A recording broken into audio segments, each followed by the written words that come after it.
Warp, episode 39, recorded on June 28th, 2009. I'm Brent Copeland. I'm Wes Wilson. I'm Spencer Williams. Oh, I'm Bill Stein. I blew it. Stepping all over me there, Bill. Yeah. That's when... Well, you don't play the game anymore, so I figured, who cares? I was going to say, that's when Spencer's like, I quit! I'm about to rage quit the podcast. It's weird. You kind of are the first one to always know when it's time to quit. Yeah, and I just stick around like, a hobo. I was thinking more like that mold that you scrub away and it still comes back 6 weeks later, and you're like, what? I just scrubbed you away, and it's like, oh, it's just mess. You love me. Anyway, welcome to Warp. We got stuff to talk about, like we do every show. Yeah, some big news this week, actually, right? Yes, but I don't know why we have this battle plan here. When was the last time that we even looked at the battle plan? Well, we actually don't have one today. I don't know what you're looking at. We don't even have a doc today. We're shooting. I'm looking at a doc. There's nothing in it, though. Anyway, we do have Weeks in War. Who wants to go first? I'll go first. Because I'm always like the at the kiddie table. I'm like the little kid who plays. I got 38. Woo! Congratulations. I am level 38. I've been doing some soloing, and I've been doing some of the epic quests. Because I just found out about those. So I was like, oh really? Wow, those weapons look pretty good. Ooh, there was one called... talked about those on the podcast? I don't know if we ever have. Was I here that week? I might not have been here. Just don't listen. You don't... I might not have been here, but I was kind of fascinated, so I went out and looked through the wilderness to find war camps that I had never been to. But I thought the weapons in Bastion Stairs, the whole reason we all went to it, were better than these epic quest weapons. Well, you got to remember, the baby freaked out, and I wasn't able to complete the Bastion Stair stuff with y'all. Oh. So I never got the Bastion Stair weapon. Besides, I needed a quest in order to get myself to level 40. So I'm looking at it as a plus. Anyway, so I have been doing the epic quests. I've been finishing up some stuff in Prague. I'm really surprised that, I'm only level, I was level 37 running around Prague, fighting stuff, and I really wasn't having much trouble with it. I feel like my combat's getting a little better, and I've been enjoying it. I also went over and did the Land of the Dead stuff for the first time. Went over there, was really excited. I was like, how do I get there? And somebody told me, and I went, and I flew over, and I'm like, wow, we have ownership of the zone, yeah! And then, I'm not kidding, the moment I landed, I walked over, got my first quest, and it's like, this zone has changed to order. I was like, oh, wow, I better not die. So I start going and looking for the PQs. And for those of you who haven't been yet or don't know, basically you land and your first quest is to go and experience these PQs in order, one by one, and to get these glyphs that you will use later to get into dungeons, I guess. So I started going over and doing these, and other people were doing them, and so I was able to actually complete them, and I was usually a very high contributor. But then all of a sudden I started getting these, hey, I'm dead over here, can you res me? Hey, I'm dead over here, can you res me? Basically, people would see me walking by as they laid in their corpses, and they couldn't release. So, yeah, I'm suddenly very popular because, I'm walking around and I can res people. But I did get my first 4 glyphs and did about 6 or 7 PQs, ran around a little bit, and then, of course, the baby demanded my time. But so I'm looking for. I think we're going to go tonight and do some more stuff. I'm hoping Brent will join me. I also. I was going to play some Friday night. I was really excited about it, but I've been running the Windows 7 beta, and it's supposed to expire on the 1st and start shutting off every 2 hours. So I had to install the Windows 7 release client, and that pretty much ate my whole Friday night, was reinstalling software. Because reinstalling Warhammer is long. Yes, it is. And reinstalling Warcraft is long. And Warcraft is even longer for me. And I think I've told you this before. My discs for Burning Crusade are bad. So the only way I have of getting Burning Crusade is to download the whole thing from their really, really slow torrents. Wow. Yeah. Yeah, that's not why good. I don't play WoW. Just Well, I couldn't find my DVDs, so I had to install it from CDs, and that's a lot of fun. Please insert CD number 2. Please insert CD number 3. The MMO that takes the longest to install is Dungeons and Dragons Online. really. Yes. It is this 2-hour long go through all the files. I mean, it downloads like 1,400 pieces of information. Yeah, it was pretty sick. I remember now that you said that. It's like there was one point I was twittering it, and it was like one of 14,500 and blah, blah, blah. It took forever. And it goes for like 30 minutes, and you're still at 0%. Yeah. And then like it'll go in these, I guess there's these tipping points, and actually me and Brent have been playing a little bit of DDO lately. My group has been playing once a week, and we have asked him to come and help us out because we need a 5th. But it's about to go free, and if some people are getting tired of Warhammer, I do think that DDO is well worth checking out. It's definitely good in group. Yeah. When is the date for that? I don't know. It just says coming soon. And they keep saying coming this summer, and you know what? It's really hot here, so I'm pretty... Well, and apparently people are pretty mad about it taking so long too. I mean, I was reading stuff that it's coming out with new content that they've been promising, like it was supposed to be out in February. Yeah. So I have a feeling it's coming pretty soon. Yeah. But anyway, that was my week. I did a little bit of RVR, not much, but I got 38, and I'm pretty happy about that. So. Sweet. Cool. Sounds like you had a good week, Wes. I did. Awesome. Who's next? Brent, you want to go? Sure, I'll go. Let's see. I logged in this week and I started doing my dailies, and I got these new tokens and stuff that were pretty cool that I hadn't seen before. That were conquest tokens, and oh wait, that's WoW. It's a different game. Crap. So I played a little bit of WoW this week. A friend of mine gave me a resurrection scroll. Yeah. I kind of wanted to look at it again, and I'm going to get some hate mail for this, aren't I? Yep, you are. But I also played some DDO with Wes, like Wes was saying. And really, DDO to me is a group game. It's like sitting down with your friends playing Dungeons & Dragons live. That's kind of how it feels when you play the game. So running in and trying to solo stuff and play stuff solo is doable. They made it doable, but it's not as fun as the group experience. And the group experience is probably one of the best group experiences I've seen in an MMO yet. So when it goes free, it makes me want to play that stupid game. Well, when it goes free, grab 4 or 5 other people and go in at level 1 and just have a blast, just like you're running any kind of campaign in Dungeons and Dragons. I highly recommend it. The great thing about the game is you can do these dungeons. They're small, discrete packages. You don't, you can do 2 small dungeons. It doesn't. There's not a time requirement it's not a heavy time requirement. You can do it in small doses. The dungeons are discrete entities. They feel like adventures. Like you have a goal when you walk in, and there are steps to completing those goals. I'm just a big fan, and like I said, we've been doing it, for 2.5 years, and once a week, and we love it. So. Yeah, so I did that. Like I said, I have been playing a little bit of WoW. I did get a level in WoW. And I gotta say, it's just like any other game. I hate the leveling up in WoW. It is so atrocious to me. It's just so much fun. No fun. But it was. I was doing some PvP stuff with one of my guildmates, and their PvP sucks too. I've got to say that after playing Warhammer, the PvP is just atrocious. But when we got done, he was like, "Let's take the easy way down." And I'm like, "What's this?" So we go up this ramp.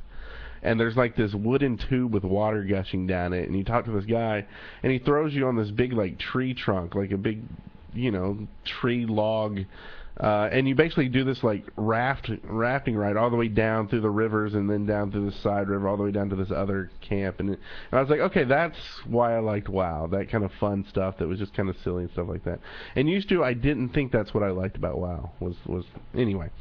I logged into Warhammer. I don't know. I guess it was last week before the Land of the Dead started, and I didn't realize it hadn't started yet. I forgot they were going to have that week of event stuff leading up to it, and I found that out, and I did a couple things in the event stuff, and I logged out, and I just had nothing in me said, hey, go play Warhammer.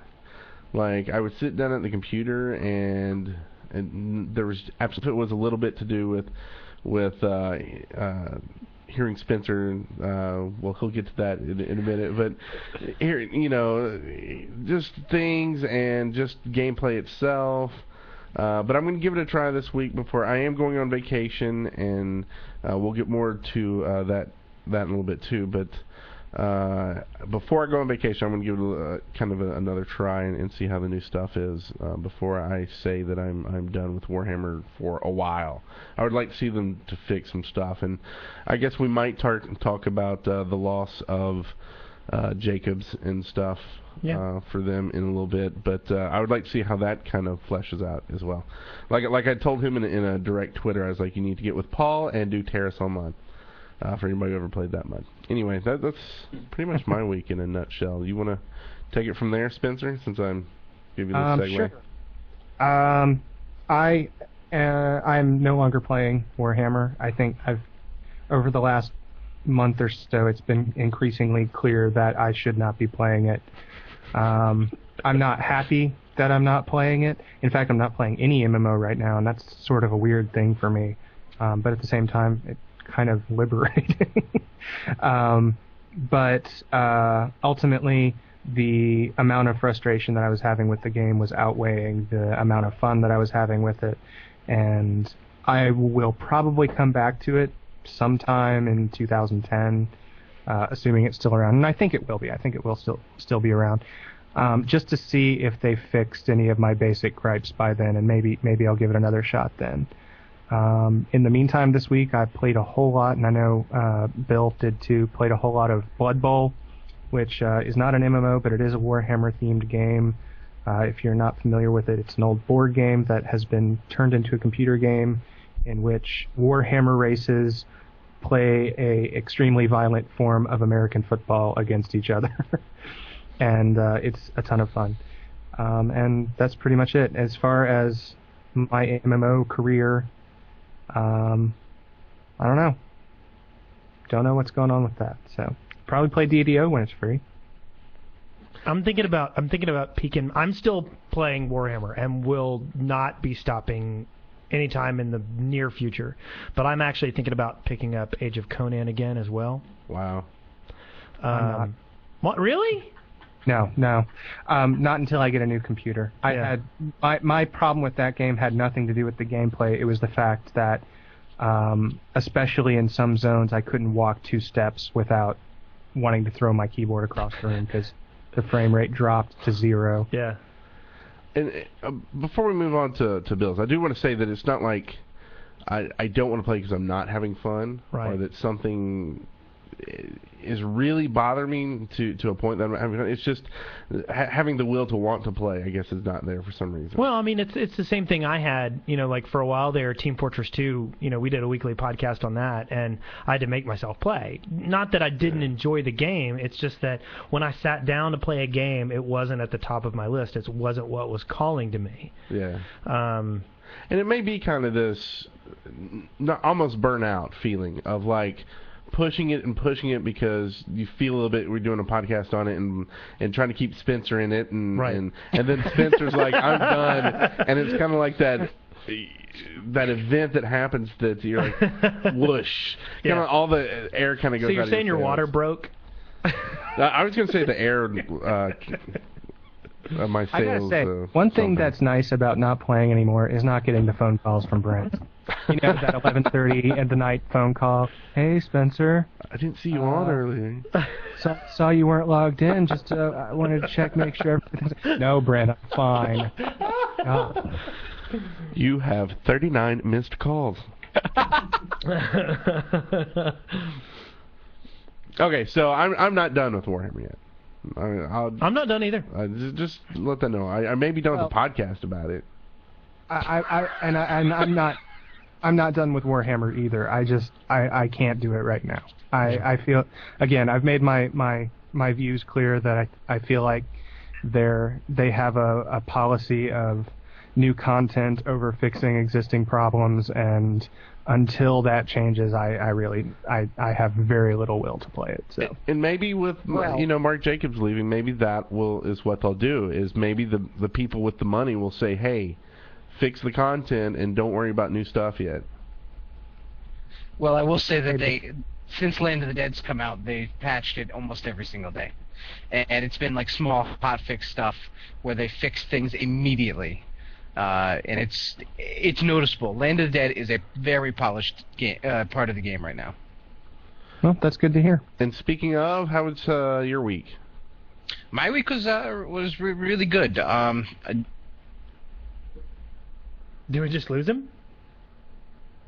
I think we lost him. Did we lose you, Bill?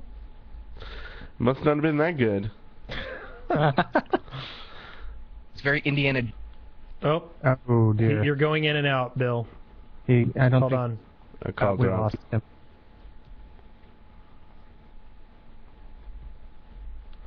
And while we're waiting on the call, we'll sing a little song about... I'm back. Thank God. Okay, let's do a little clap there. Clap? What are you talking about? Where did I drop off? When you said, my week was good. Yeah. Wonderful. I heard Indiana Jones at one point, but have no clue what the reference to. Yeah. So let's go from, your week was good. My week was good. We tried out a lot of the new Land of the Dead content. Like I said, it's very, very polished. If I repeat myself, let me know. We tried a little bit of the Tomb of the Vulture Lord, which is the new big dungeon, and it's really cool. It's like what I was saying there is it's very Indiana Jones-esque in that there are, instead of having just mobs and mobs to kill before you get to a boss, there are traps too. And the traps are really, really cool to kind of get a workaround. And it's not so easy as like you get one healer through and he can res everybody else through, is that you have to get like 3 people to the other side and then turn the trap off.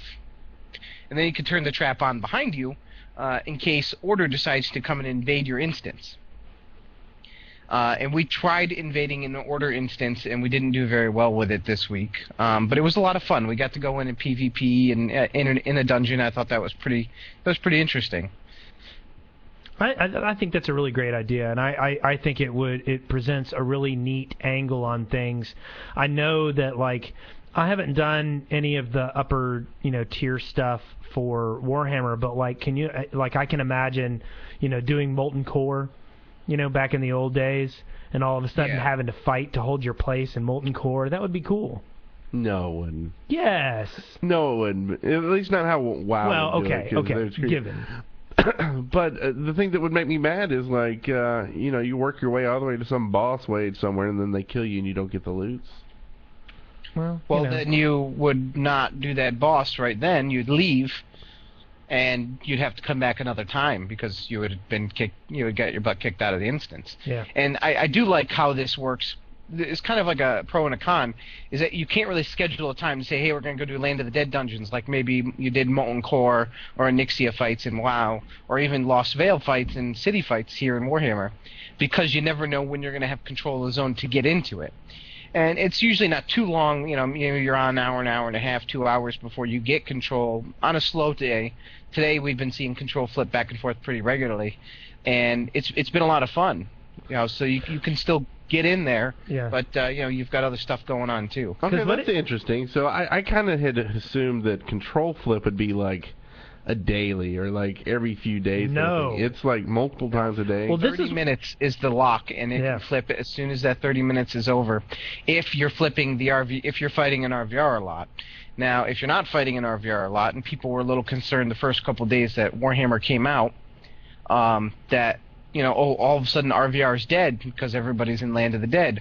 But even like right now, there's hundreds of players right now in Thunder Mountain. I was in there until I crashed from Skype here a minute ago, and RVR is very, very active again. So you'll see Land of the Dead flipping back and forth a lot. Why are you over there fighting there instead of in the Land of the Dead then?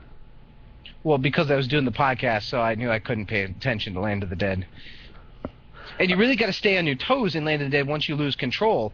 Like, you could be in there and doing PQs fine, and all of a sudden you could be on the last stage of a PQ, and here comes Order rolling in while you're trying to take down a hero. Well, it also makes the PQs dangerous. Like, the zone flipped, and I hadn't even started my first PQ.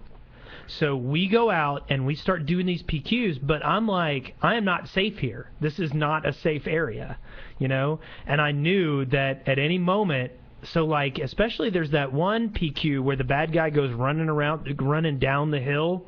You know, it's like the first or second PQ, something like that.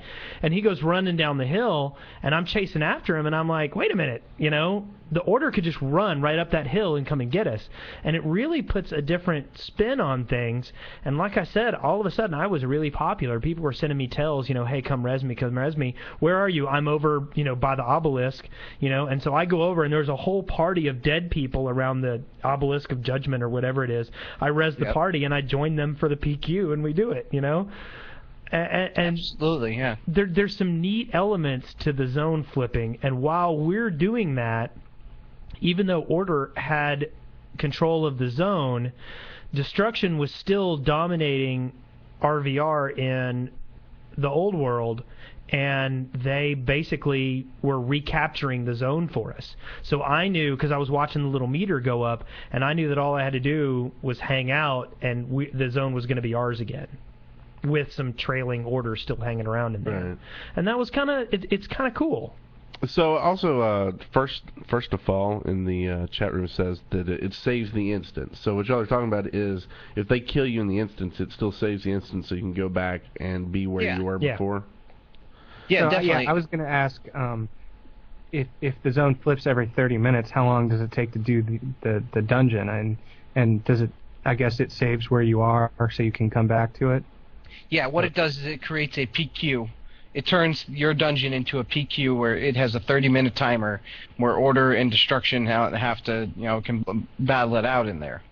And you can turn the traps back on to make whoever's invading your instance have to get through those traps.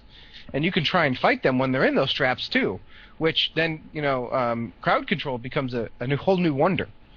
Okay, when you say traps, I think of like poison spraying out of the wall or a big axe coming across. What are the traps there like in was this? two that I saw, and one was rows of axes swinging, you know, the kind of... Classic Indiana Jones. Classic Indiana Jones. And then there was another one where it was all these poles situated throughout the room, and they shot darts out of different sides of it, and every like 3 or 4 seconds they would turn and start shooting darts a new way. And you had to figure out exactly where you could stand and when you could move to get to the other side of the room. It's very, very cool. And you could turn those traps right back on behind you. And the second boss, we got to the second boss last night. We didn't get him down because it was getting late, and we said we'll make one attempt. The boss is this big sentinel standing in the middle of a room.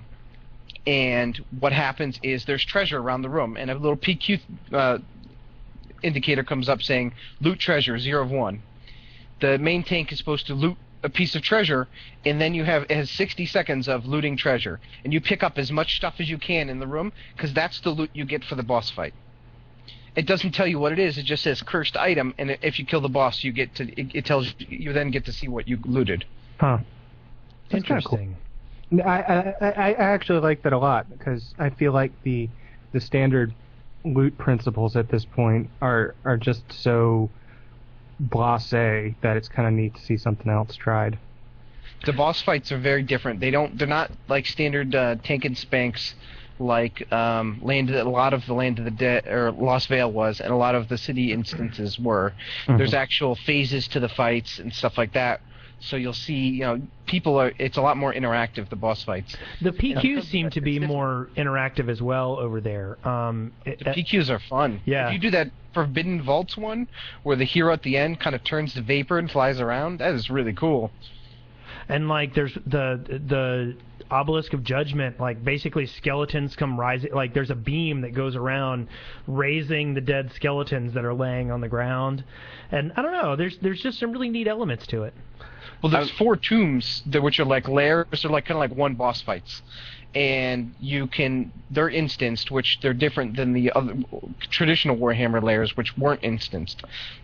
And one of them, you go in and you hit the switch to open this gate, and then you start running, and occasionally your feet will get grabbed by skeletons out of the ground. But behind you is a swarm of locusts, which is traveling down the hallway. So you then have to stop and help your friend, get free of the skeletons. And then you all have to make it down to where the boss room is before the locust gets you from behind you. And that's really cool. That sounds like so much fun. I can't wait to do that. Yeah, it would be pretty cool if they had this sort of stuff in the game when it launched. The locust swarm comes out into the boss fight, too, during it, and will start slowly moving around after people, and people will get rooted again. So it becomes a whole new dynamic for that boss fight. Are they locusts or are they scarabs? It's locusts. Oh. He summons scarabs to the same boss, but they do they're kind of like a different phase or a different mechanic.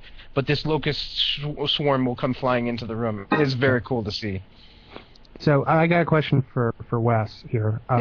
You just read Nagash, right? Yes. Are you seeing anything you recognize from the book? Well, this is all in Zendri. Okay. It is in one area of Zendri. Zendri's sort of glossed over. Yeah, it's glossed over in the Nagash book. The main bad guy in this is the Vulture Lord. They hint to the fact that there are, what are they called, tomb liches or something like that? Yeah. That are intelligent undead, unlike the undead in the normal world, and those appear to be like Nagash's lieutenants. But for the most part, it's mostly the references are thematic.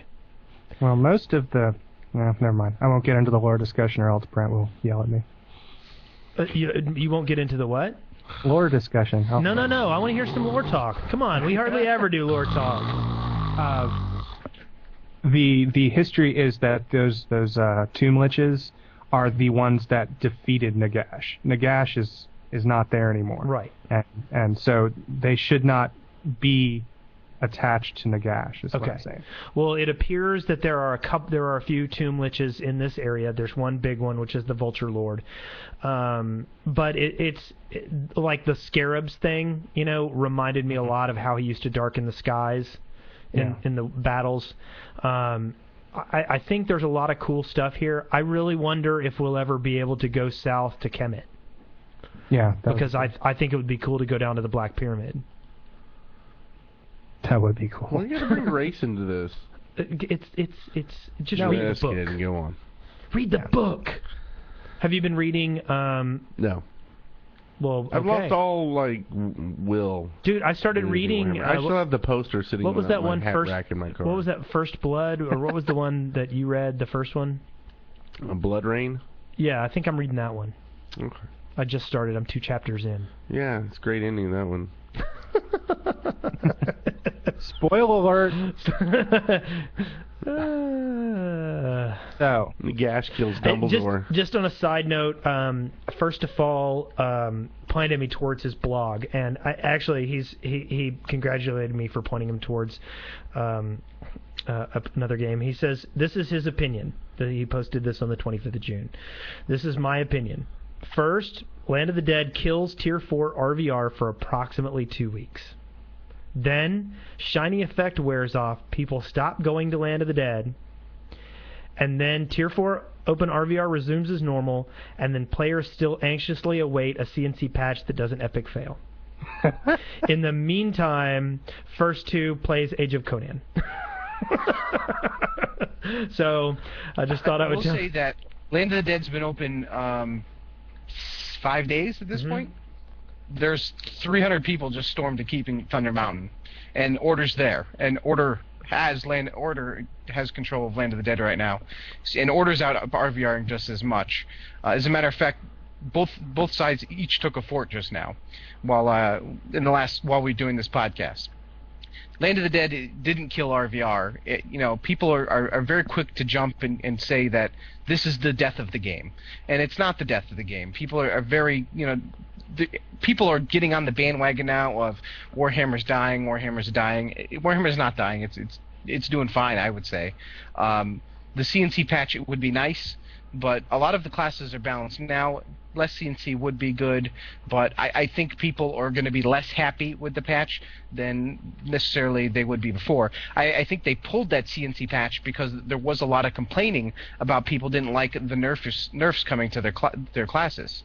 So, you got to take it all with a grain of salt. What class do you play? What your play style, whether or not CNC is a big deal to you. But RVR is certainly not dead. Land of the Dead wouldn't be flipping every 30 minutes or 2 hours if it wasn't for RVR. Granted, some of it when it first came out was zones locking to domination because the other side just didn't show up to defend. But I'll tell you that we went to Altdorf earlier today, and they did definitely defend. And they defended the fort. They defended the city. They're out there RVRing now. We're out there RVRing now. And people are still in Land of the Dead. It's just something to do. Do you think it's streamlining it a little bit? Do you think that rather than zerging, do you think it's pulling some of the zerg effect out of it a little bit and making making it a little more streamlined so that the forces that are doing the battles for the zones are a little more lean? Yes, and I think one of the things Land of the Dead is doing is it's making it very, very good small group content. If you can only run a 6-person group instead of a warband, you will have a bigger effect in Land of the Dead PvP than you will in anywhere else. Gotcha. Because you'll probably have a 6-person group if you're going to go do a lair. All of a sudden, area locks. Hey, let's go over and let's PvP at this PQ. Right now, the way the Vulture Lord dungeon works is you have to do a PQ to open the door. And it's a pretty cool PQ, and there's a hero you have to kill at the end. Well, we attacked Order while they were doing that PQ last night, and we had a good time doing it. You kind of screw them up because there's periods where the hero can go immune, and if you knock that hero around, all of a sudden he's walking around killing people instead of dying. So how's the equipment in these PQs? Is it stuff you actually want to use? Well, the way the PQs work is it's mostly that you get scarabs now, which are kind of like a currency to buy gear. Like Conqueror tokens? Right. They're kind of like the crests and all that. They're kind of like the Warlord crest and the Invader crests and officer medallions that they were using to give those sets of gear away. This is kind of like the PvE version of those stuff. And there's a lot of good gear out there. There's crap gear out there too, of course. If you're already level 40 and you've already done a lot of Lost Veil, some of the gear may not be that great. But for downing lair bosses and doing the Vulture Lord, which would really be the next step if you're done doing Lost Veil, it's really good gear. It's on the level of Warlord gear. It's the PvE equivalent. I know a few classes don't like what they got, but most classes do like the Tyrant gear and the set bonuses and everything. So if I don't want to do Lost Veil, this might be a good alternative for me is Land of the Dead. If you don't want to what? I'm sorry? If I don't want to do Lost Veil. Land of the Dead would be a good alternative. What's really nice is that you can completely skip Lost Veil now because... Done and done. To do the lairs, you only need lesser wards, which is like Annihilator gear. Well, the wards now you really are kind of, they're different to get. But to do the Vulture Lord, you only need greater wards, which would be like the City Instance wards or Conqueror gear. See, and isn't that what happens with all MMOs? They release new content and obsolete old content? Yes. Drives me nuts. Yeah. Here's a question. They're obviously catering to a different clientele than the very, very casual player that like Wes is. Where Wes hasn't gone to Lost Veil, so it may not be a good thing to him that they've obsoleted it. But for a lot of the population in Warhammer, they've done Lost Veil, and they're waiting to see what's next. And this is what's next. So, I mean, you kind of have to obsolete some stuff because your hardcore gamers don't want to do that old stuff anymore. Am I gonna want to go to Lost Veil? Like, are there adventures there that are fun enough to where one day I'm gonna get a group together and say, hey, let's go do this thing? Lost Vale is fun. I mean, there are a lot of cool things in there. It's definitely a very beautiful part of the game. It's one part of the game where I turn everything up to high and go and do the dungeon. A lot of people that say they don't like it they've already done it. They've gotten their gear from it, Right. and they've done it 30 times now. And you get It's sick of it definitely by then. fun the first couple times when when you get through the bosses. And fights are very, very challenging. Like the Inkari fight is tough. It's a very tough fight, and you almost have to wipe on it the first. No one I know has ever done it the first time, and Yeah. most people I know haven't done it. Don't do it the first time they do it in a night. So even though they've done it 100 times, the first time you go do it, you wipe on it. You go, do whatever you got to do. You reset it, and you try it again. You kind of have to get into a rhythm for it. Gotcha. I'm kind of interested. I'm going to be interested, I think, after I do some of this stuff, to go back and do some of the old content. Just like I was trying to get everybody together to do Bastion Stair, even though we slightly out-leveled that. I don't know. I still think I will probably try to drag people back. A quick question, and this is from First of All in the chat room. He's wondering, how do you feel about and he's saying, how do you feel about Land of the Dead just being open? But do you think in the long run they'll make it so that the zone doesn't flip, that it's just open all the time? I hope not. No, The they biggest won't. complaint I have about this game is that the PvP has no negative impact. You die, you just release, pay your 20 silver, and you go out and fight again, which is okay for some people if you're like the WoW crowd, but there is also a very hardcore gamer, group in Warhammer that want to see a negative penalty for dying. Right. There's a lot of UO players that are here, a lot of people that didn't go to Darkfall because it was too buggy, and they wanted the hardcore PvP game, and Warhammer's really it, and it's got the massive PvP. There's got to be some type of negative for dying, and in Land of the Dead it provides that, where if you don't have control, you get kicked out. Now you can still go do the the noob friendly PvP. I'm being a little hardcore at this point, but you can do that PvP and go RVR still. But if you want to go say, hey, let's do our 6-man group and go roam around Land of the Dead after it flips against us, that's fun. And I did it with a couple groups, and it is a blast to do. Yeah. Because you go climbing up hills and stuff to get away from order. You come down on people in the middle of their PQs. It's fun to do that stuff. Yeah. And I think there's precedent here to look at from Mythic in Dark Age of Camelot. What was the name of that dungeon? I think it was, Darkfall. yeah. And what happened with that? They never made it so it didn't flip. Rather, what happened was they put out content that obsoleted it, and then it just became impossible to get enough people together to do it. So that's probably what will happen. Yeah. Well, RVR is what flips it, so it's not like it's never gonna flip. It'll still flip.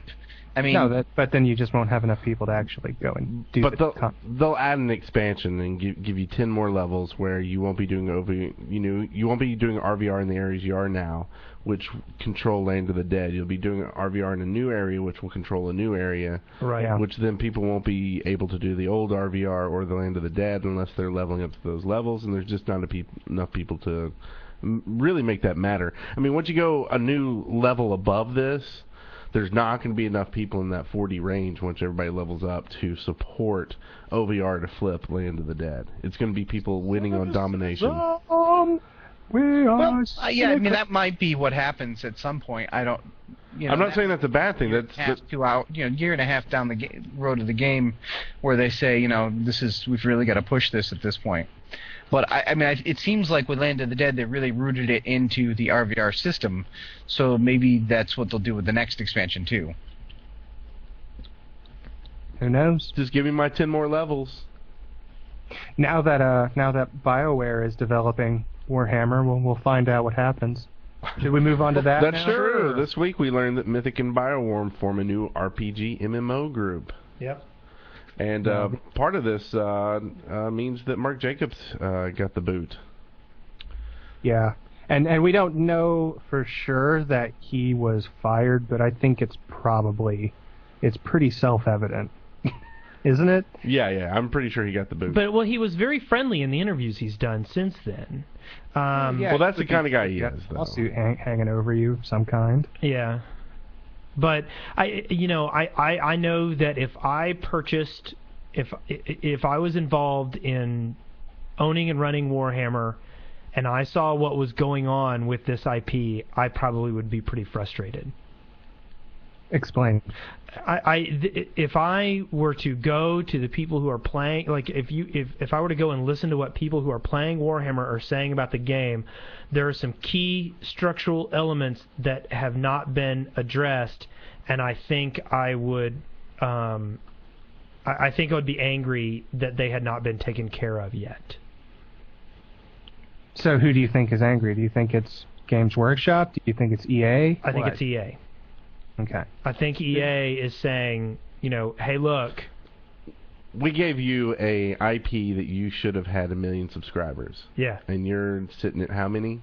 I don't know. 300,000. And I don't think they're happy about that. They're basically saying we could have bought EverQuest for less than it took to produce this game and had more subscribers. Yeah. I think he made a lot of promises too. He said, I wouldn't really consider us a successful MMO unless we have 500,000 subscribers. Well, they don't have 500,000 subscribers, so it seems like he probably made some promises to people that he couldn't keep financially. That the game would be more successful. So that's probably why he got the boot. Well, and I think there was a lot of push for it to be more successful, and then the question is, where did the ball get dropped? It's like with the Age of Conan stuff. Age of Conan came out of the gate with a buzz that was unprecedented in my history of seeing MMOs other than Warcraft. It came out of the gates with a buzz that was just unbelievable, and the ball got dropped. Yep. And I think that I think the ball got dropped at level 21. Personally. I never played that game, but I held off to see what people thought, and that's what 2 weeks after the game came out, I heard this game sucks. See, I had a ball with it. That game had just such a tremendous amount of promise, and I don't want to get off on a tangent too much here. Yeah. But I mean, the problem was that the first 20 levels was just this amazing experience that I have never had in an MMO before, and frankly, I don't see anything that's going to provide anything anywhere near that on the radar. And then after that, it turned in just to crap. Not even crap. It was a decent MMO after that, but coming off of such a fantastic early experience to go into standard MMO, grind and dungeon, just it didn't work for me. Yeah. Well, and I think part of the issue there too was it was like, oh well, I'm gonna go make a new character and experience that again, and it was like, oh, it's almost the exact same thing. You know? I mean, there were a few differences depending on what class you were, but for the most part, everything was the same. And I just remember just drastically the difference is stepping out of that level 20 into the new area and talking to the first quest guy and thinking my speakers were broken. Yeah. But regardless of discussing the merits or lack of Age of Conan, the point is that there was a buzz coming in that if they had carried it, could have taken Age of Conan to a highly successful area. And I think that Warhammer dropped the ball somewhere as well. It's a little bit in, broken endgame mechanics. It's a little bit in the weird interaction between PvE and PvP. It's a little bit in the way that the zones feel like really kind of constricting.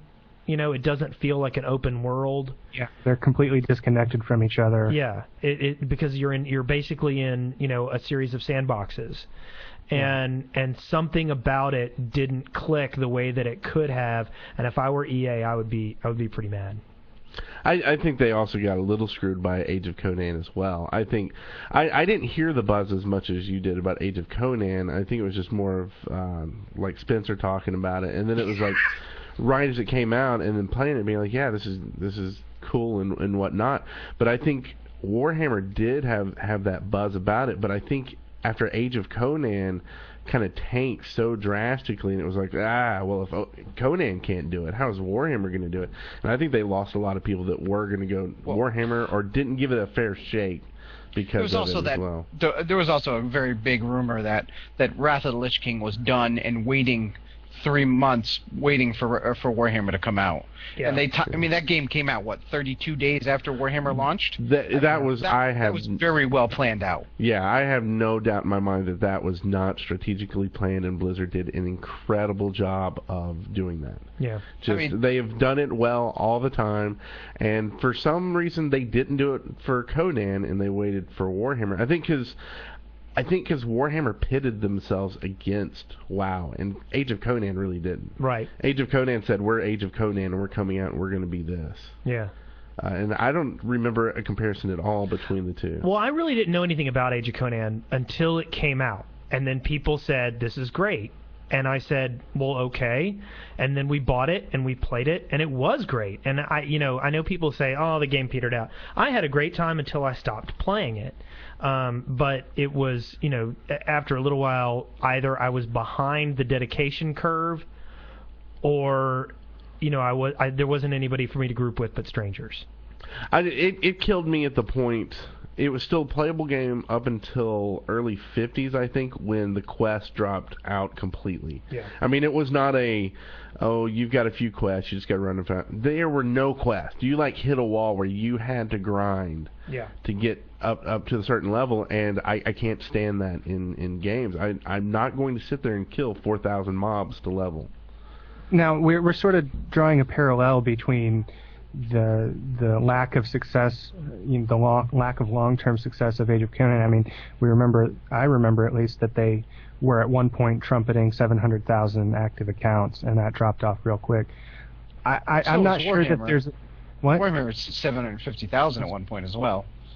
I don't think that the parallel is exact. I'll agree with you there.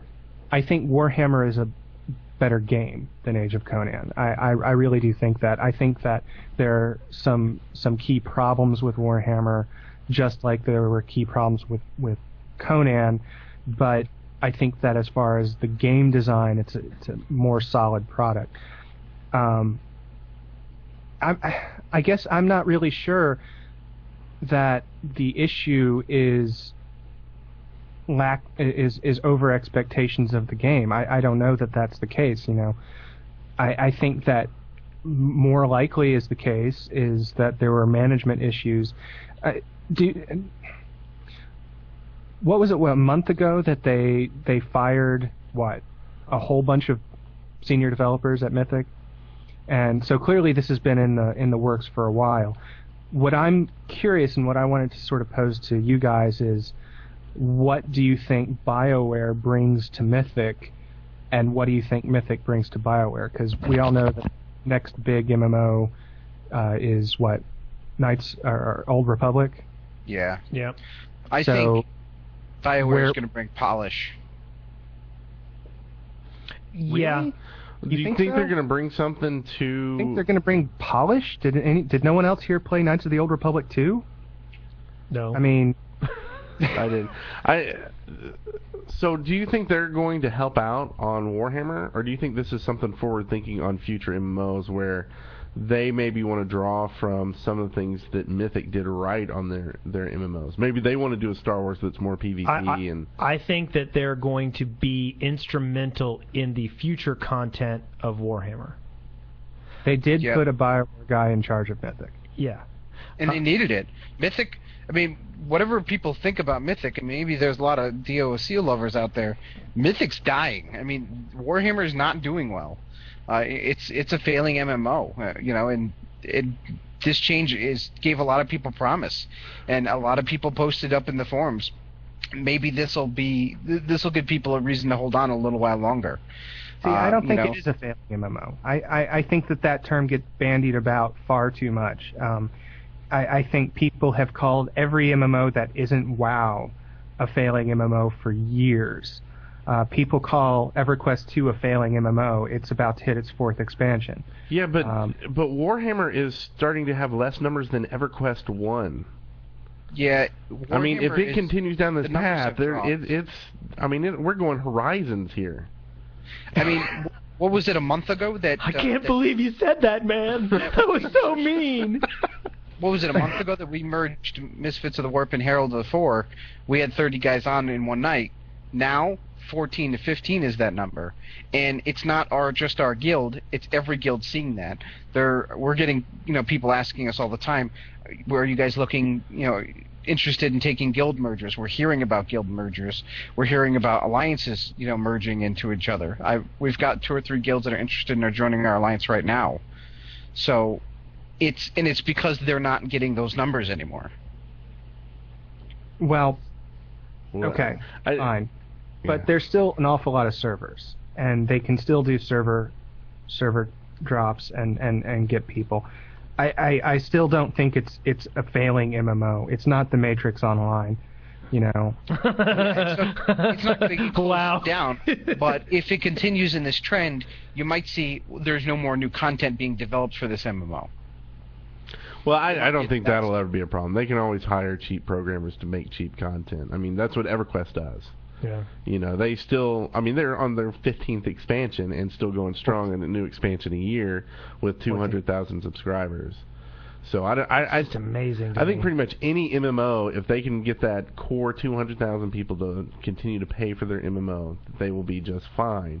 Sony also has the economy of scale, where they can afford to keep servers for 200,000 people open because they have another game that has another 200,000. Yeah. They have another game that has 150. So they can do that to an extent that I don't think some other companies can. But do you think this game will have the life of DAOC? No. Bill? I don't. It's not going to last that long, no. KOTOR is going to be... I honestly... KOTOR has been so hyped. I think most people are going to leave whatever MMO they're playing to go to KOTOR. Now, that's a year and a half, though, isn't it? I don't think that'll last, though. See, it is. But I think it's people are looking at that for. And then Aeon's getting a lot of hype now. Aeon is getting huge amounts now. See, and I think we're in sort of this no man's land right now, where we have the big boy, we've got Warcraft, that is sort of the elephant in the room that no new MMO wants to talk about.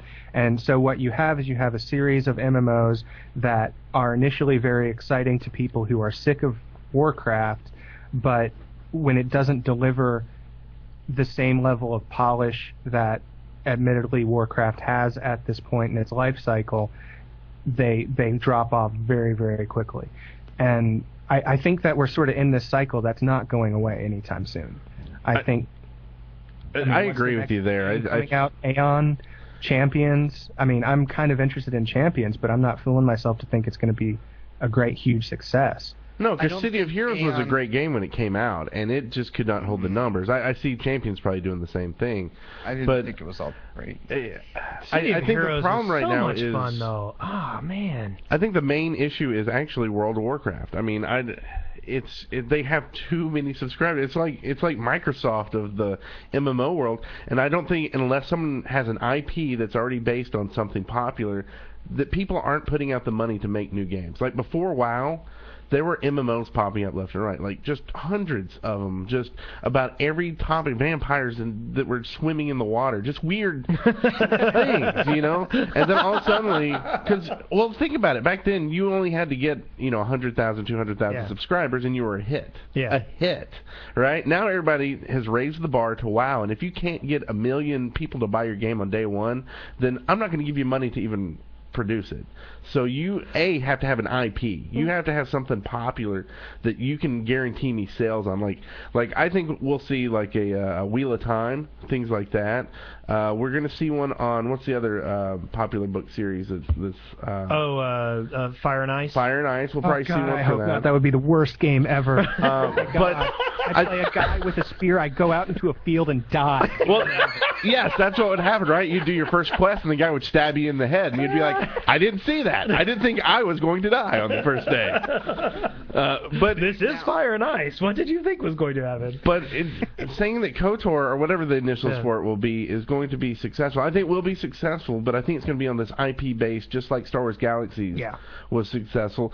I don't think space MMOs are here to stay. There's too many people who are based on fantasy, those are the people that like the MMOs. I think a space MMO that is solid and feels like an MMO will be highly successful. I don't know. I disagree. Star Wars Galaxies was a hugely successful MMO for its time, and that IP was huge in bringing those people in. It's going to bring those people back. Yep. I mean, yeah, it's a space MMO, but it's Star Wars, and that is the space. Really, only Star Trek can even come close to even thinking about competing with it, but Star Trek isn't even up there with them. Star Wars really is going to be the biggest. I think it's going to be the biggest MMO out there. Oh, I don't know. I don't Yes. think it'll come anywhere near WoW. I think it will have like 1 million subscribers, day one, or maybe even 2 million day one. That'll drop down to 1 million, and then they'll have a comfortable like 500 to 750,000 subscribers. They will have a comfortable. I'd be happy with that. I mean, I don't care if my game has 12 million people. That number is meaningless to me. Well, I mean, it's meaningless in that you want to play the game that has enough people to support that game, and 1 million is enough, or it's 750,000, 500,000, whatever. As long as they manage their servers properly, really 5,000 is enough. Yeah. But you want that support, that long-range support on getting good content in. What I'm saying is, I don't know. To me, it's like Star Wars shouldn't be like the end of this, like... I don't know. It's just not exciting to me. Yeah. I'm really looking forward to a good space MMO. Really, really looking forward to one. I am... Trade Wars. Moderately... Trade Wars MMO? No. It's called EVE, and it sucks. Now, I have a question. It does not suck. I bet mentioned yet that you knew that was coming. CCP has the rights to the White Wolf MMO. Yeah, and they are working on something, and I'm They're announcing it this year. They're announcing it at the Game Developers Conference, and Looking I hope forward that's what they announce.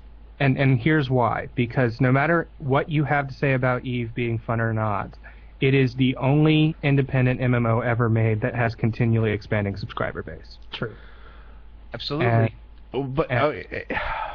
Okay, but here's the biggest problem with all this. What WoW has done to the fantasy-based MMO, basically destroyed them. They're going to do that with StarCraft or some other space MMO, which they'll probably announce at BlizzCon this year, which will get everybody excited and amped about that, and it's probably going to overshadow Star Wars. No, it's not. Here's what's going to happen. Are you saying something could overshadow Star Wars? Yes, I can. Everybody's basing this off what? 3 good movies and 3 crappy movies? I mean, come on. It wasn't that great of a 8 million books and a comic book series and cartoons and all of our childhoods wrapped up in the dream. And it doesn't. And y'all are going to be so sad when they merge the servers. I don't think Star Wars is going to be the end-all, be-all, but I also don't necessarily think that Blizzard is destined to ruin every genre that they hit. I mean, all you have to do is look back at Sony and look at what happened with EverQuest 2, and I don't think what happened with EverQuest 2 was they had a whole big subscriber base that wasn't going to leave the original game no matter what. You had another group of people that were burnt out on the original game and they didn't play it, and then you had the group of people that were willing to try it, and it was a very small group of people.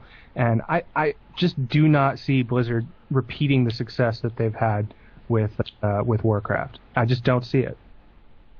The fantasy MMO genre works well for the meeting out of small doses of power in the long run.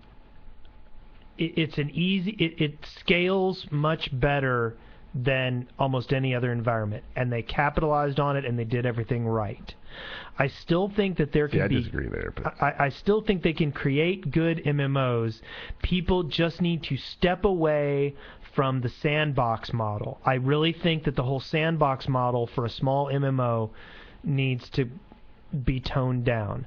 I think it needs to be more plot-oriented, and I think that people will find success, but it won't be in the large sandbox MMO environment the way that we see. No, I agree. I think they need to come out with an EVE, not the game mechanics of EVE, but kind of how it's ruled, like how it's governed. A fantasy-based version of that, where like you vote in people and kings. Oh God, there is a fantasy version. It's awful. Is it a MUD? Because I've never heard of this game. Oh God, what's it called? I could look it up real quick. It's just let me see. But we're sort of off track here, don't think? Nah, we Yeah, need but to this talk has been a about great something. discussion. This is like what you'll hear on Nation of Gamers. I mean, Let's see. What is it called? It's called. I played it. I've got it here on my list. Hold on a sec. if you say Wizard 101, I'm going to come and kick you in the nuts. Awesome. You'll come visit? On a side note, do we want to wind down this discussion and talk about the podcast? Oh, and move on to happier subjects? Yeah. Sure. I guess one of the things we need to talk... Number one, we won't be doing an episode next week. Right. Or the week after. Or the week after. I'm going to be out of town for 2 weeks. Right. Is part of the reason. And so the next question that we obviously have to ask ourselves is, since one of the hosts is not going to be returning, Spencer, he's not playing the game anymore, and another host is growing increasingly dissatisfied with his ability to talk about it in a manner that's any fun for him, we're left with me and Bill. I being the vapid talking head newbie experienced person, and Bill being insanely experienced but needing somebody to argue with, and I won't be that person because I don't know what to argue with him about.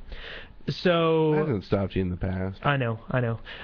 So we have really thought about it, and I believe that we are going to be putting Warp on hiatus for a little while, if it does not go away permanently. Yeah. We kind of have watched other podcasts, and generally what they do is they sort of fade away, and there's a whole word for it, pod fade, and we don't want to do that. What we would rather do is just sort of put an end to things right here and leave it open to coming back to it at a later date. And we do want to mention that there is a chance we could come back and do Warp some more. There is another chance also that we kind of morph this and parts of it into another podcast we're talking about doing as well. That'll be gaming related, so you could still get some of your fix, Warhammer fix on there, just not as in depth. Yeah, we're and it might be that Brent comes back from his break and we're all excited and we do another episode or two. We might just do a random episode here or there, but we're going to go ahead and say that we're going on hiatus for an indeterminate amount of time. And if you get anything, it's because we were motivated, not because we are trying to put things out on a schedule. And we do want to say thank you all so much for listening. I mean, we have enjoyed all your questions and content that you've sent in. And Bill, thanks so much for coming in and stepping in and helping us out these past 10 episodes or so or something. Yeah, I noticed I haven't been invited to this new project yet, but that's okay. Well, with you talking about going to play Aeon and stuff like that, Yeah, we're not sure we can deal with that. Blood Bowl, come on, I got there are so many games this fall coming out. I mean, just like on the 360, I was looking, there's like 5 games I'm going to get. Well, look to the Dead Workers Network. And we're going to be, this new project is going to have lots of people involved. This is not an insular thing. So keep your eyes open on the Dead Workers Party Network in about a month and a half, and there should be some new projects on the horizon. We are still putting out some existing podcasts. We're still doing the Safe House when we get the motivation. We're doing Control Point every week because it's the thing your grandmother gave you that you can't seem to lose. Yeah. And the odd thing is with Control You just Point, put it on your mantle and people ask you about it. You're like, with Control Point, there actually was a big community that followed along with that. We didn't really get that so much with Warhammer. I mean, there was a small community, Mythic. and so there's not really as much of a reason to have like a Warp community podcast, whereas that's kind of what Control Point is now for the TF2 folks. Do go to deadworkers.com/community, sign up there and keep an eye on stuff there. We will definitely post there. You'll know what we're doing there. We're having actually a meetup in Huntsville on August 1st weekend of. Yep. August 1st weekend of? Yeah. Thanks, Yoda. Welcome you are. And so you're all welcome to come down here and join us for that weekend of merriment. You gonna come, Bill? Where? Huntsville. Alabama? It's grand. Is Dead Workers paying for my airfare? Sure. No. Not unless you find a really cheap fare. Yeah, we'll buy you dinner one night. if you come down? I have been painstakingly training pigeons to carry you. That's the other thing. If you can get down to where You're gonna need a Spencer lot of lives, Yeah, if you can get down to where Spencer lives, you can ride with him. Yeah, it's almost as far to drive here as it would be for him to drive to Huntsville. You guys are south like the Mason-Dixon, aren't you? Listen, I'm in New York. It's way too far. You're only 14, 16 hours away. Yeah, in 20, 127, you know. Just drive this way. You'll get here eventually. You'll have a great time. Anyway, so do go to our website and check out what we're doing. Again, we don't want to promise anything. We might still do some stuff, but we're considering this a hiatus. Worm Online, Brent. It's called Worm Online. WUR. well, the name like that, I wonder why it didn't do well. Worm Online? It's terrible. What does worm stand for? It's a word. You play a worm. Okay. There's different Okay, species. here's what I did. I went to wormonline.com, and it's like a jump page for, like... I started up the game, and they told me how to equip a hatchet and a shield, and that actually took some doing, because the interface is terrible, so I did that. And then I was told to go chop down a tree, so I went up to a tree, and I was told it would be bad karma to chop it down. So I had to ask in chat, how do I chop down a tree? And they say you have to leave town first. And I'm like, well, how do I know when I'm out of town? And it'll tell you, and it did tell me. So then I chopped down a tree, and then I had to chop up the wood, and I brought it back. And basically I did a whole bunch of stupid stuff like that until they told me to dig a hole. See, I'm looking at the This does graphics. sound like Eve. And this is Worm, WURM, online. Yeah, that's what I said. WURM. Yeah, I didn't pay attention to that part, apparently. But the first graphics that show are very craptacular. Like, you can tell, like, people put the best screenshots from the game on the front, so and the game never looks like that, right? Okay. Well, hopefully it doesn't look like this, because they just look really crappy. No, it looks like poo. It looks like from a butt. So yeah, why are you bringing this out as this isn't what I was talking about. Okay. Are we done? Yeah, I'm going to go play Eve. Yeah. I'm going to go play some Land of the Dead later. I'm excited. When you say play Eve, does that mean you log in and you check to make sure you're still learning the same thing, and then if you're not, you switch it to something new and then you log out? No. Come on, be honest.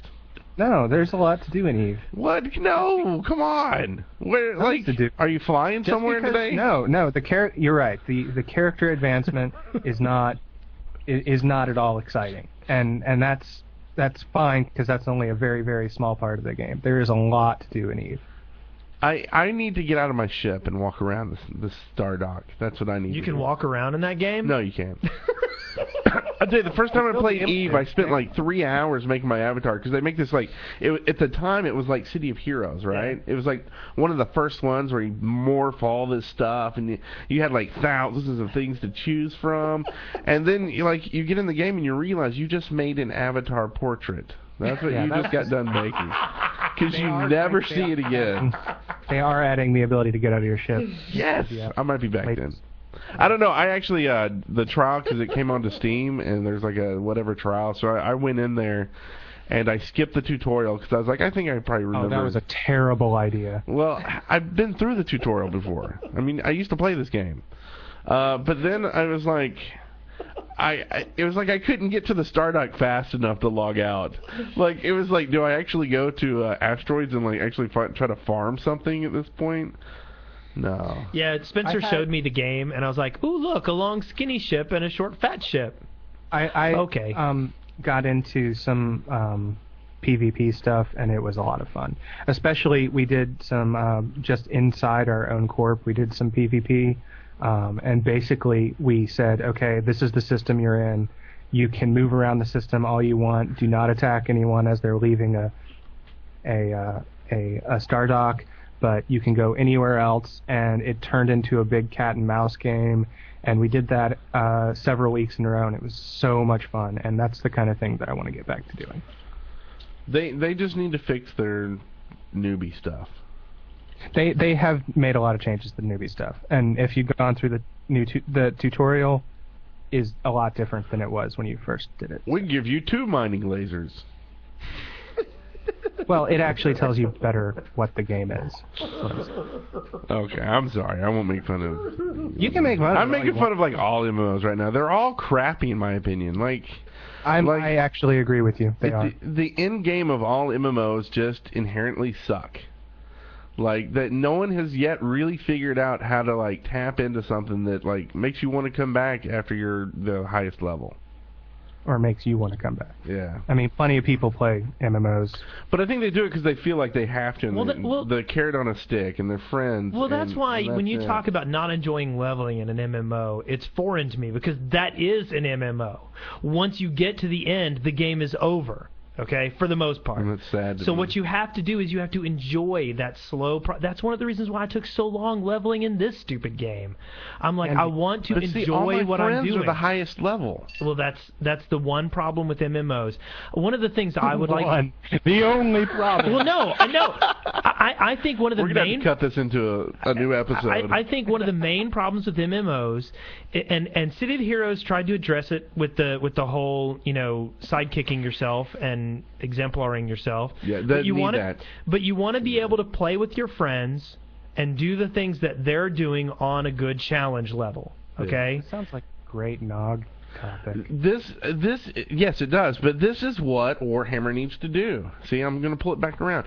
If they took this thing they're giving you to getting your friends to play, of pulling someone up to 2 levels below you, and just said, we're just going to let you do this. Yeah. You can come in and do this at level 1 or whatever, as long as they're in your guild or something, or in your group, whatever. And the thing is, in City of Heroes, you didn't get any new skills. So you could play on their level, but you still only had the skills that you had. And you could still do that to somebody. There's still a motivation to level up. There are better things I will get, but the things that I have will be leveled up accordingly. You know what I'm saying? Now, so you when you can't play with your friends, you've got two situations. You've got the people who are having a really great time and who zip forward, and then you're behind that curve, and then you're stuck grouping with the crappy game. with strangers, or Yeah, and I hate those people. Now, I think it's horrible, but I do. I think that City of Heroes has sort of started something that could help fix the end game for a lot of games for me. And I actually have been playing City of Heroes recently, just a little bit, sort of, playing around with it. I think that user-generated content could go a long way towards fixing that in-game thing. And I don't think that the way City of Heroes has done it is at all ideal. I don't think that you have enough control over the kind of content that you create.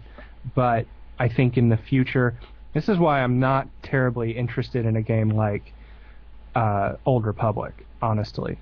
Because that is a game that they are going to keep a judo grip on, as far as the continuity and what happens in the game. I mean, what was that one thing that they did? They tried to say there are no gay people in Star Wars. Yeah, that's not gonna. I mean, I agree that user generated. What they should do for the user generated content is have regional editors. Basically, what you do is you allow people to create stuff, but there is an editor who either accepts or rejects and helps shape that content. They do that in City of Heroes, and I agree that's a good idea. The issue is that in City of Heroes there just isn't enough control over what you do with the content. Right.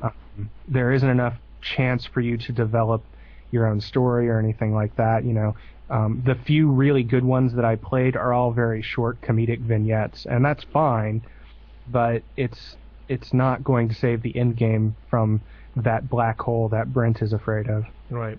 See, my whole thing. This is what I think the ideal MMO would be. There is a whole storyline similar to what you have in the chapters in Lord of the Rings Online, and then there are major events that change the world drastically.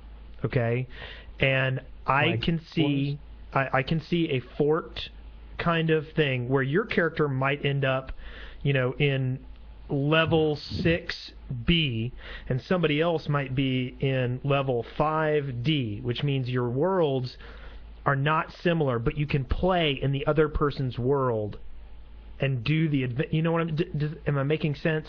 You come to a major event, and how you work that event determines the shape of the world that you're in.